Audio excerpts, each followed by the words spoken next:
Salam sehat sejahtera untuk semua kawan tani dan pencinta tanaman, semoga rizkinya semakin lancar dan berlimpah, amin. Setelah pada video sebelumnya kita ulas apa itu Biosaka, cara memilih bahan dan cara pembuatan sesuai SOP, standar operasional prosedur, maka pada kesempatan ini kita ulas bersama cara aplikasi ke masing-masing tanaman, juga cara penyimpanan Biosaka. Biosaka juga bisa dimanfaatkan pada peternakan juga perikanan. Untuk itu, bagi kawan-kawan yang baru menemukan video ini, kami sarankan untuk menyimak video sebelumnya, yang tautan linknya ada di deskripsi. Langsung saja kita ulas untuk aplikasi Biosaka ini, untuk menjawab pertanyaan dari kawan-kawan. Aplikasi Biosaka sebelum tanam. Biosaka dapat diaplikasikan sebelum tanam atau sebagai dasaran, yaitu dengan dosis 50 ml per tangki disemprotkan. Perlu diingat, pengaplikasian sebagai dasaran ini sebaiknya dilakukan sebelum pembajakan atau olah tanah. Karena apa? Karena bila diaplikasikan sesudah olah tanah, rumput akan tumbuh subur yang nantinya bisa mengganggu saat kita melakukan penanaman. Perendaman benih. Biosaka sangat bagus jika kita gunakan saat perendaman benih sebelum semai, yaitu dengan dosis 1 tutup botol air mineral untuk 10 liter air, dan benih cukup direndam selama 5-10 menit saja. Dosis aplikasi pada padi. Untuk SOP dosis dan waktu aplikasi pada tanaman pada padi yaitu, dosis 40 ml per tangki 15 liter, dengan waktu aplikasi sebagai berikut. Pada usia 8 HST, hari setelah tanam, 15 HST, 22 HST, 32 HST, 42 HST, 50 HST, dan 62 HST. Untuk usia 52 HST dan 62 HST bisa dicampur dengan 1 sendok makan pupuk MKP, Pertifos, atau pupuk kalium lainnya untuk proses pengisian buah. Bila ada serangan hama, penyakit atau pemupukan susulan, Biosaka bisa dicampur dengan pestisida, fungisida, Pesnap, PSB, Pukim, ataupun POC. Perlu diingat, untuk pencampuran pestisida maupun Pukim dan POC dengan Biosaka, dosis dikurangi dari dosis yang tertera pada kemasan, dan aplikasi tetap mengikuti SOP Biosaka. SOP cara aplikasi spray Biosaka yaitu, spray kabut sekali jalan tidak boleh diulang-ulang dan daun tanaman tidak boleh basah. Ini berlaku untuk semua jenis tanaman. SOP dosis dan waktu aplikasi Biosaka pada tanaman cabai yaitu 15-20 ml per tangki untuk waktu penyemprotan 5-7 hari sekali. Biosaka tetap bisa dicampurkan dengan pestisida, Pesnap, fungisida, Pukim maupun POC. Apapun yang dicampurkan saat aplikasi Biosaka, cara penyepraian harus tetap mengikuti SOP Biosaka. Untuk panduan menanam cabai super irit, klik tautan di atas atau lihat tautan linknya di deskripsi. Dosis Biosaka untuk tomat. Untuk dosis dan cara aplikasi Biosaka pada tanaman tomat yaitu, sejak awal pindah tanam Biosaka sudah bisa diaplikasikan dengan dikocorkan. Dosis untuk kocor yaitu 10-15 ml per 20 liter air dan diaplikasikan 200 ml per tanaman. Sedangkan untuk aplikasi spray yaitu 10-15 ml per tangki. Penyepraian tetap kabut sesuai SOP, rutin spray setiap 7-10 hari sekali. Ini terbukti dapat menghemat pemakaian pupuk 50-80%.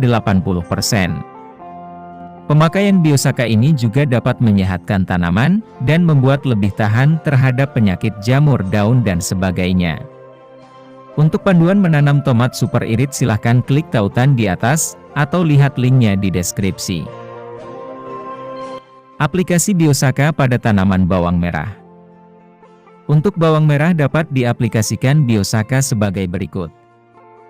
Perendaman benih. Lakukan perendaman benih selama 5-10 menit dengan dosis Biosaka 10 ml per 15-20 liter air.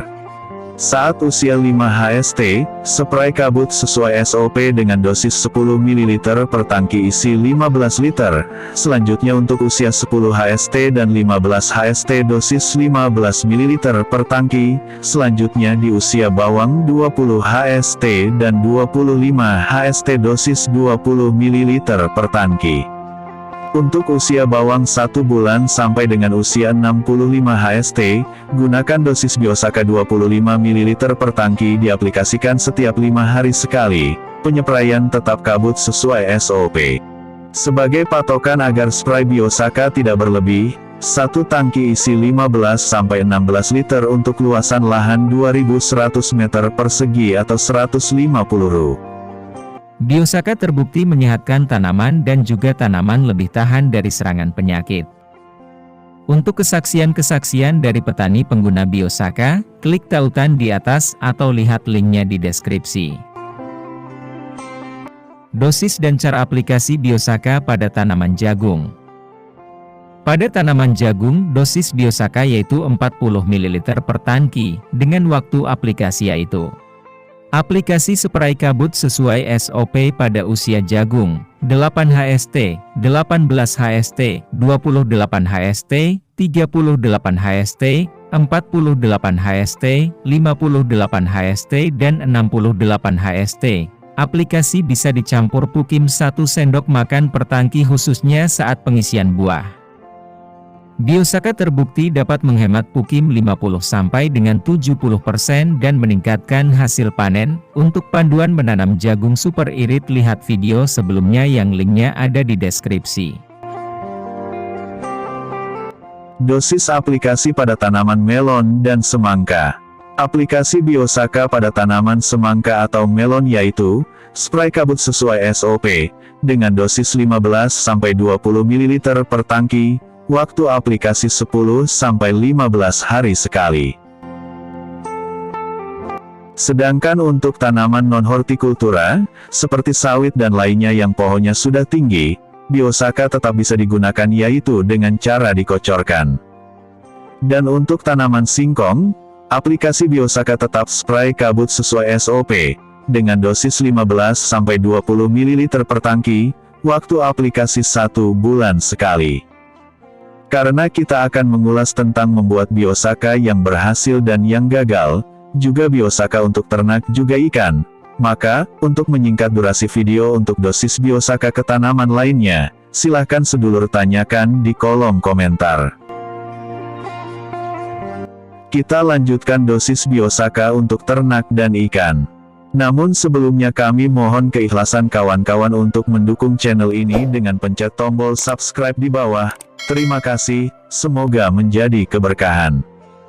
Dosis Biosaka untuk ternak yaitu 50 ml per 15 liter air dengan cara diminumkan. Sedangkan untuk pakan bisa kita semprotkan di pakannya. Biosaka juga bisa mengurangi bau kotoran ternak dengan cara disemprotkan pada kotorannya. Untuk ikan, Biosaka cukup kita semprotkan jangan terlalu basah, dengan dosis 30 ml per 5 liter air, digunakan pada pakan sampai usia panen. Yang perlu diingat, bila kita membuat Biosaka untuk peternakan dan perikanan, maka, bahan untuk membuat Biosaka jangan dicampur daun yang beracun, misalnya tuba, bintaro, kecubung dan lainnya yang mengandung racun. Sekarang kita bahas tentang Biosaka yang gagal dan berhasil. Ciri-ciri Biosaka yang berhasil kita buat yaitu: ciri utama membuat Biosaka yang berhasil adalah homogen atau harmoni, antara air dan larutan bahan menyatu, dan tidak terjadi pengendapan yang membuat Biosaka menjadi bening dan tidak homogen lagi. Untuk endapan yang dimaksud, bukan endapan ampas tapi endapan yang memisahkan antara air dan larutan bahan, yang menjadikan tidak homogen. Ciri Biosaka jadi lainnya yaitu, tidak keluar gas dan aroma tidak berubah. Untuk ciri ini, Biosaka kita simpan 2-3 hari dalam botol dan ditutup rapat. Bila dalam waktu itu tidak keluar gas saat dibuka dan aroma tetap aroma bahan, artinya Biosaka berhasil. Penting kita ketahui, kualitas Biosaka mempengaruhi masa simpan Biosaka, akan lebih baik setelah selesai kita buat dan sudah homogen langsung saja diaplikasikan ke tanaman. Mengapa demikian? Seperti yang kami jelaskan sebelumnya, kualitas Biosaka yang kita buat yang baru belajar, tentu berbeda dengan buatan Bapak Ansar yang bisa disimpan sampai 5 atau 10 tahun. Ada beberapa hal yang mempengaruhi kualitas Biosaka, yaitu pemilihan bahan, cara peremasan, dan tentu jam terbang atau pengalaman dalam membuatnya. Untuk SOP cara pemilihan bahan dan peremasan Biosaka, klik tautan di atas atau lihat linknya di deskripsi. Ciri-ciri Biosaka yang gagal, yaitu, kembalikan dari ciri yang berhasil. Ciri Biosaka yang gagal yang utama yaitu, tidak homogen, keluar gas yang menandakan terjadinya proses fermentasi, warna berubah menjadi bening, dan aroma berubah menjadi bau busuk. Keluar gas yang dimaksud di sini adalah, gas yang cukup kuat dan berulang, contohnya bila ditutup kembali selama 24-48 jam dibuka masih keluar gas lagi. Bukan gas hanya sedikit dan tidak berulang serta warna tidak berubah, yang umumnya disebabkan karena faktor cuaca atau dari biji-bijian bahan rerumputan. Ilustrasi kualitas dan daya simpan Biosaka sebagai berikut, bila dalam waktu 2 hari tidak keluar gas, maka Biosaka bisa bertahan selama 1 bulan, bila tidak bergas 1 bulan berarti bisa disimpan selama 1 tahun, dan bila tidak bergas 1 tahun berarti kemungkinan bisa disimpan sampai 3 tahun, begitu seterusnya. Untuk Biosaka yang gagal dibuat, tetap bisa digunakan dengan cara dikocorkan dengan dosis 50 ml per 10 liter air. Untuk membuat Biosaka ini, patokan utama berhasil adalah homogen, bukan kandungan atau jenis penggunaan bahan, juga bukan berdasarkan jumlah ppm seperti kita membuat POC ataupun jadam. Sebagai tambahan, saat mengaduk dalam proses peremasan, arah pengadukan berlawanan dengan arah jarum jam, dan jangan menambah bahan lain di luar SOP atau pakemnya, misalnya garam atau gula, yang justru akan merubah sifat kimia dalam Biosaka itu sendiri. Demikian ulasan ini, semoga bermanfaat. Bila ada pertanyaan, kritik dan saran silahkan tulis di kolom komentar.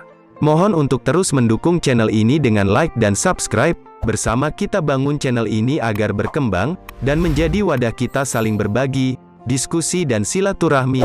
Terima kasih, semoga menjadi keberkahan. Amin.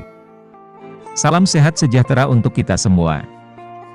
Tetap semangat, Hijaukan bumi.